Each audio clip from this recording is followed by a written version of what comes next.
जेके media देखने वाले सभी दर्शकों का एक बार फिर से बहुत बहुत स्वागत है।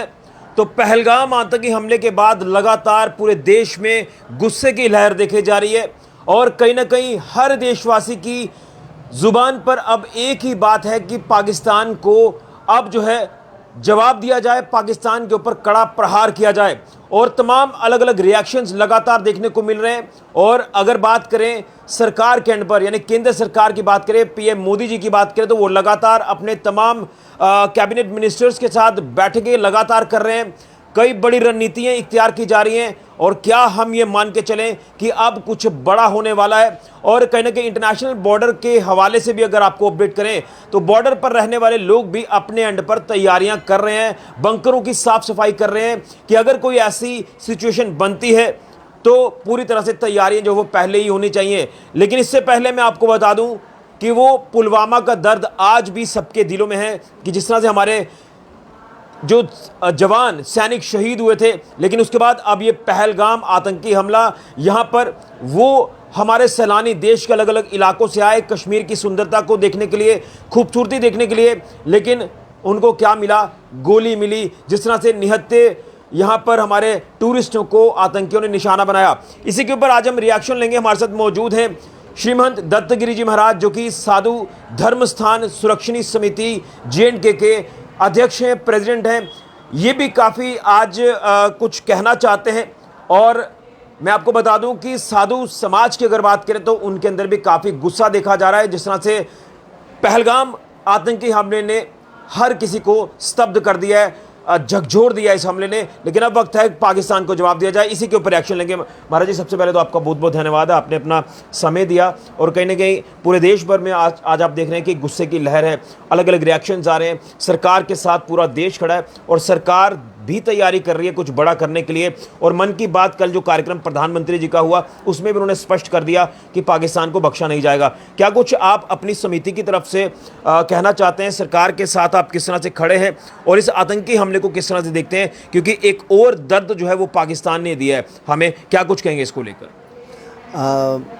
बोल शंकर भगवान की जय।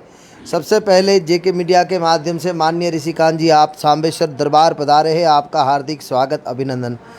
प्रथम आपने कहा कि जम्मू कश्मीर के अंदर जब अभी अभी आपने देखा कि पुलवामा में जब हमला हुआ और हमले के अंदर जब रहे हमारे 40 से ऊपर सैनिकों की वहाँ पर शहादत हुई, तत्पश्चात अभी आपने देखा कि निहत्थे जम्मू कश्मीर के अंदर जो यात्री अपने परिवार को लेके आए हुए थे उनके ऊपर आतंकवादियों ने गोलियों के शिकार हुए और आतंकवादियों की गोलियों के शिकार होते हुए अपने प्राण न्यौछावर किए। मैं आपके माध्यम से कहना चाहता हूँ कि लगातार पाकिस्तान की ओर से जम्मू कश्मीर व पूर्ण भारत पर उग्रवादियों को भेजे जा रहे हैं। कारण कि पाकिस्तान की हालत इस समय खस्ता हो चुकी है। पाकिस्तान अपने आप को आपा खो बैठा है। वो लगातार भारत को डिस्टर्ब करने के लिए, भारत को परेशान करने के लिए लगातार पाकिस्तान से प्रशिक्षित और वहाँ पर शिक्षा देकर आतंकवादियों को भारत और जम्मू कश्मीर में भेज रहे। विभिन्न जगहों पर आप देख रहे हैं कि कुछ समय से चाहे हीरानगर हो, चाहे कठुआ हो, सांबा हो, अनेक जगहों के अंदर छोटे मोटे उग्रवादी दिखाई दे रहे। इसका कारण है कि सारे जितने भी उग्रवादी है ये पाकिस्तान से प्रशिक्षण लेकर आए हैं और जम्मू कश्मीर और पूर्ण भारत को ये डिस्टर्ब करना चाहते। आपके माध्यम से मैं माननीय भारत के प्रधानमंत्री जी माननीय नरेंद्र मोदी जी से कहना चाहता हूँ कि आपने जम्मू कश्मीर के अंदर पुलवामा में भी हमला देखा, तत्पश्चात आपने देखा कि पहलगाम के अंदर इतनी बड़ी घटना हुई, हमारे 30 से ज़्यादा हमारे यात्री वहाँ पर मारे गए जिसमें स्थानीय लोग भी थे। अब आपको जल्द से जल्द एक्शन कर पाकिस्तान को मुंह तोड़ जवाब देना है और भारत का हर एक नागरिक माननीय प्रधानमंत्री जी आपके साथ है। हम लोग चाहते हैं कि हम लोगों को बिजली पानी फ्री ना मिले, हमें कोई आवश्यकता नहीं, लेकिन इस बार हम लोग चाहते हैं कि आर पार की लड़ाई होनी चाहिए और पाकिस्तान को नामो निशान उनका मिटाना चाहिए और पाकिस्तान का उसके नक्शे से उसका नाम हटाना चाहिए। लेकिन एक चीज़ जानना चाहूँगा महाराज जी, जिस तरह से नाम पूछकर धर्म पूछकर गोलियां चलाई गई, यहाँ से पाकिस्तान एक्सपोज हो जाता है। जो पाकिस्तान अपने कार बुज़दिल आतंकियों को यहाँ पर भेजता है माहौल ख़राब करने के लिए, और कहीं ना कहीं एक पूरी साजिश रची गई थी कि वहाँ पर टूरिस्ट होंगे उनको निशाना बनाया जाए, और वैसा ही हुआ। वो हालात कहीं ना कहीं काफ़ी झकझोर देने वाले थे। किस तरह से वो पत्नियाँ अपने पतियों के पार्थिव शरीर के पास रो रही थी, बिलख रही थी, लेकिन वो जो मंजर था वो काफ़ी दर्दनाक मंजर था। क्या ये देखने को मिलेगा कि धर्म और नाम पूछकर जो है वो गोली चलाई गई वहाँ पर? देखिए, सबसे पहले पाकिस्तान के अंदर इतने कट्टरपंथी उग्रवादी तैयार किए जा रहे हैं और इतने कट्टरपंथी उग्रवादी वहाँ पर है। उन्होंने हमारे नागरिकों का नाम पूछा और नाम में भी अगर उनको तसल्ली नहीं हुई तो उनके कपड़े उतारे गए, उनको देखा गया कि ये हिंदू है कि नहीं। मैं आपके माध्यम से कहना चाहता हूँ कि जो लोग इस समय के अंदर जात पात की राजनीति करें, उन्होंने जात पात नहीं देखी, उन्होंने केवल मज़हब देखा। हम जात पात में आपस में बढ़ते रहे, वो मज़हब को निशाना बनाते रहे, हम भाईचारे का नारा देते रहे, वो एक ही धर्म को निशाना बनाते रहे। मैं आपके माध्यम से कहना चाहता हूँ कि ये उग्रवादी, ये पाकिस्तानी, जिनको भारत सरकार जल्द से जल्द जवाब दे और इनके ऊपर कार्रवाई करे, क्योंकि आपने देखा कि पहलगाम के अंदर निहत्थे लोग जो जम्मू कश्मीर के अंदर पर्यटक आते हैं, आज 4 महीना के लिए वहाँ पर पहलगाम के अंदर सारे यात्री जाते हैं, क्योंकि बाकी दिनों में तो वहाँ बर्फ होती है। और हमारा जम्मू कश्मीर माता वैष्णो देवी और बाबा अमरनाथ बर्फानी की यात्रा पर निर्भर रहता है, क्योंकि ये यात्री जम्मू कश्मीर के अंदर आते हैं तीर्थ यात्री, तो यहाँ के लोगों को रोजगार मिलता है। वो लोग यहाँ पर आते हैं, घोड़ा वाला हो, खच्चर वाला हो, पिट्ठू वाला हो, दुकानदार हो, सबको रोजी रोटी मिलती है। लेकिन उन्होंने ऐसी धर्म की राजनीति किया और कहा कि जहाँ हिंदू है उसको चुन चुन कर मारेंगे। आपके माध्यम से मैं कहना चाहता हूँ कि आज भी समय है, आप जात पात पूछे ना कोई, हरि को भजे हरि का होय। जात पात छोड़ दीजिए, इकट्ठा हो जाइए। बंगाल का हालत देख लीजिए, कश्मीर का हालत देख लीजिए, और एक दिन ऐसा नहीं होगा कि दिल्ली में भी ऐसे हालात बनेंगे। लेकिन मैं एक चीज़ जानना चाहता हूं, अब जिस तरह से हालात लगातार ऐसे बने हुए हैं तो सरकार भी एक्शन मोड में आ चुकी है। सरकार ने कई बड़े फैसले ले लिए हैं। हुक्का पानी पाकिस्तान का बंद हो गया और धीरे धीरे पाकिस्तान के अंदर वो भी बौखलाहट जो वो देखी जा रही है। तमाम आप देख रहे हैं कि इस समय पाकिस्तान में भी डर का माहौल जो वो शुरू हो गया है। तो क्या अब लग रहा है कि सरकार जो एक्शन मोड में नजर आ रही है अब वो कुछ बड़ा करने वाली है और पाकिस्तान को यहाँ से एक ज़बरदस्त जवाब जो वो दिया जाएगा, बड़ी सर्जिकल स्ट्राइक की जाएगी पाकिस्तान के ऊपर? देखो, आपने देखा कि पाकिस्तान का पानी जो भारतीय सिंधु समझौता था उनको सरकार ने रद्द कर दिया। जो लोग भारत के अंदर पाकिस्तान के पासपोर्ट पर यहाँ पर रह रहे, वो लोग भी पाकिस्तान सरकार उसको तुरंत भेज रही है। लेकिन आपके माध्यम से मैं कहना चाहता हूँ कि बॉर्डर के जितने भी लोग हैं वो अपने आप को तैयारी महसूस कर चुके हैं। आपने देखा कि लगातार बंकरों की सफाइयाँ हो रही है और लगातार ये लोग भी चाहते हैं कि भाई एक बार आर पार की लड़ाई होनी चाहिए। सरकार अगर इस समय के अंदर हमला ना कर सकी तो फिर मैं आपके माध्यम से कहूँगा कभी भी नहीं किया, क्योंकि आपकी सरकार के अंदर प्रधानमंत्री, राष्ट्रपति से लेके यहाँ के राज्यपाल से लेके सारे अधिकारी, जितने सैन्य कमांडर, चाहे आर्मी के हो चाहे आप नेवी के हो, सब हमारे प्रधानमंत्री के अंदर है। और मैं कहना चाहूँगा कि भारत सरकार, हमें पूर्ण विश्वास है कि पाकिस्तान को मुंह तोड़ जवाब देगी। उस समय के अंदर आप देख रहे कि हर एक भारतीयों का खून खोल रहा। ऐसी नीच हरकत पाकिस्तान के अलावा कोई नहीं कर सकता। बिल्कुल। लेकिन अगर बात करें आपकी समिति की, साधु धर्म स्थान सुरक्षणी समिति JNK की बात करें, तो किस तरह से सरकार को आप सहयोग देना चाहते हैं ताकि सरकार का मनोबल बढ़े? और पूरे देशवासी इस समय पूरी सरकार के साथ हैं।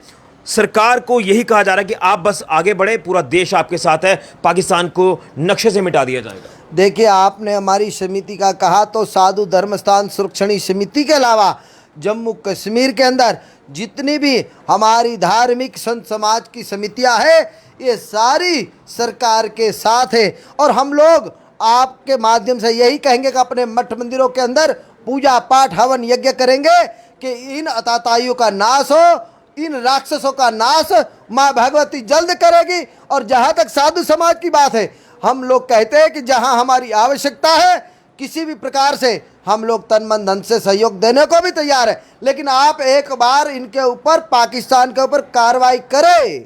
बिल्कुल। तो किस तरह से श्रद्धांजलि भी अर्पित करना चाहते हैं उन हमारे 28 सैलानी जो हमारे देश के अलग अलग इलाकों से आए, वो वहाँ पर शहीद हो गए इस आतंकी हमले में, किस तरह से उनके परिवारों के साथ आप जो वो संवेदना व्यक्त करना चाहते हैं? देखिए, जिस समय के अंदर जब घटना हुई तो उस घटना का हम लोगों को पता लगा, फिर दूसरे दिन यहाँ सांबेश्वर महादेव मंदिर के अंदर उनके लिए हमने विशेष प्रार्थना की, हवन यज्ञ किया और मृतकों की आत्मा को वैकुंठ में वास मिले, भगवान भोलेनाथ से हमने अभिषेक किया। आपके माध्यम से मैं कहूँगा कि भगवान भोलेनाथ और माता पार्वती जी से हम लगातार सायंकाल संध्या आरती में भी ये अरदास करेंगे कि जो मृतक आत्माएं, जो वहाँ जिसके बेटे, जिसके पति, जिसके भाई, जिसके परिवार के लोग वहाँ पर जो आतंकवादियों की गोलियों के शिकार हुए और जो मृतक हुए हैं, उन मृतकों को भगवान भोलेनाथ, माता पार्वती अपने चरणों में वास दे। हर हर महादेव। दुश्मन पड़ोसी मुल्क पाकिस्तान, वैसे तो पड़ोसी कहना नहीं चाहिए, वो इस लायक नहीं है, लेकिन क्या आपकी भी एक चेतावनी जो वो रहेगी, एक संदेश रहेगा कि सुधर जाओ, बाज आ जाओ, वरना बख्शे नहीं जाओगे? देखो, हम तो यही कहेंगे कि पाकिस्तान सुधरे ना सुधरे, पाकिस्तान का नामो निशान समाप्त करे। पाकिस्तान मुर्दाबाद, पाकिस्तान मुर्दाबाद, पाकिस्तान मुर्दाबाद। चलिए, बहुत धन्यवाद। तो गुरुजी के अंदर भी गुस्सा है जो कि साफ तौर पर शब्दों में जो है वो हमें देखने को मिला है। और इसी तरह से अगर बात करें साधु धर्म स्थान सुरक्षित समिति J&K, मैं पूरे साधु संत समाज की बात कर रहा हूँ, इस समय सरकार के साथ है इस दुख की घड़ी में। इस अगर देखें तो काफ़ी ये एक ऐसा एक इशू बन चुका है, सेंसिटिव इशू बन चुका है, लेकिन अब वक्त आ गया कि पाकिस्तान का नाम नक्शे से मिटा दिया जाए। यहाँ तक कि अगर बात करें सरकार जो बड़े एक्शन में नज़र आ रही है, हुक्का पानी बंद कर दिया है, इंडस वाटर ट्रीटी की बात करें तो वो कैंसिल हो गया है, वीज़ाज जो वो पाकिस्तानियों के रद्द किए जा रहे हैं, पाकिस्तानी को यहाँ से जो वो वापस भेजा जा रहा है, और इसी तरह से जो बुखलाहट अब धीरे धीरे पाकिस्तान के अंदर देखने को मिल रही है, तो ये डर का माहौल पाकिस्तान में देखा जा रहा है। लेकिन पाकिस्तान जो इस तरह की कायराना हरकतें कर रहा है, जो वहाँ पर तमाम जो लॉन्च पैड्स हैं सक्रिय, वहाँ पर आतंकी सक्रिय हैं, अब जैसे ही एक्शन में सरकार आती है तो पाकिस्तान जो है सीमा पार जो लॉन्च पैड्स आतंकियों के बने हैं उन्हें वहाँ से उठाया जा रहा है। इतना डर का माहौल जो है वो देखा जा रहा है। लेकिन धर्म पूछकर, नाम पूछकर जो वहाँ पर निर्मम हत्या कर दी गई, मैसेकर देखने को मिला पहलगाम में, वो मंजर कहीं ना कहीं लगातार जो है वो झकझोर देता है। तमाम हमारे उन सैलानियों को श्रद्धांजलि भी है, गुरुजी ने भी श्रद्धांजलि अर्पित की है, लेकिन सरकार से लगातार आह्वान किया जा रहा है कि जो प्लानिंग्स, जो रणनीतियाँ इख्तियार की जा रही हैं, तो अब वक्त है कि पाकिस्तान को कड़ा जवाब दिया जाए। पूरा देश सरकार के साथ है और इस दुख की घड़ी में अगर देखें तो उन परिवारों के साथ भी पूरा देश खड़ा है। लेकिन इस पहलगाम आतंकी हमले का बदला ज़रूर लिया जाएगा और सरकार को ये कहा जा रहा है कि आप आगे बढ़ें, हम सरकार के साथ हैं। तो इस समय अपने अपने एंड पर लोग तैयारियां भी कर रहे हैं। बॉर्डर्स पर आप देख रहे हैं कि बंकरों को साफ सुथरा किया जा रहा है कि अगर ऐसी कोई स्थिति जहाँ सिचुएशन बनती है तो किस तरह से तमाम इन सिचुएशंस को हैंडल करना है, उसके लिए देश इस समय सरकार के साथ खड़ा है। तो पाकिस्तान को सीधे तौर पर चेतावनी है कि अब पाकिस्तान को बड़ा जवाब दिया जाएगा, कुछ बड़ा वाकई में होने वाला है, क्योंकि एक एक पल की जानकारी प्रधानमंत्री, रक्षा मंत्री राजनाथ सिंह जी से ले रहे हैं, केंद्रीय गृह मंत्री अमित शाह जी से ले रहे हैं, तमाम अपने कैबिनेट की जो मीटिंग्स हैं, बैठकें हैं, वो लगातार हाई लेवल पर की जा रही हैं। चाहे उसमें हम army, paramilitary forces, BSF, CRPF, तमाम जितने भी आला अधिकारी हैं उन मीटिंग्स का हिस्सा बन रहे हैं। तो कुछ बड़ा वाकई में होने वाला है। इस दिन का, उस घड़ी का पूरा देश इंतजार कर रहा है कि पाकिस्तान का नाम नक्शे से मिटा दिया जाए। फिलहाल के लिए राहुल के साथ ऋषि खजूरिया, JK मीडिया के लिए।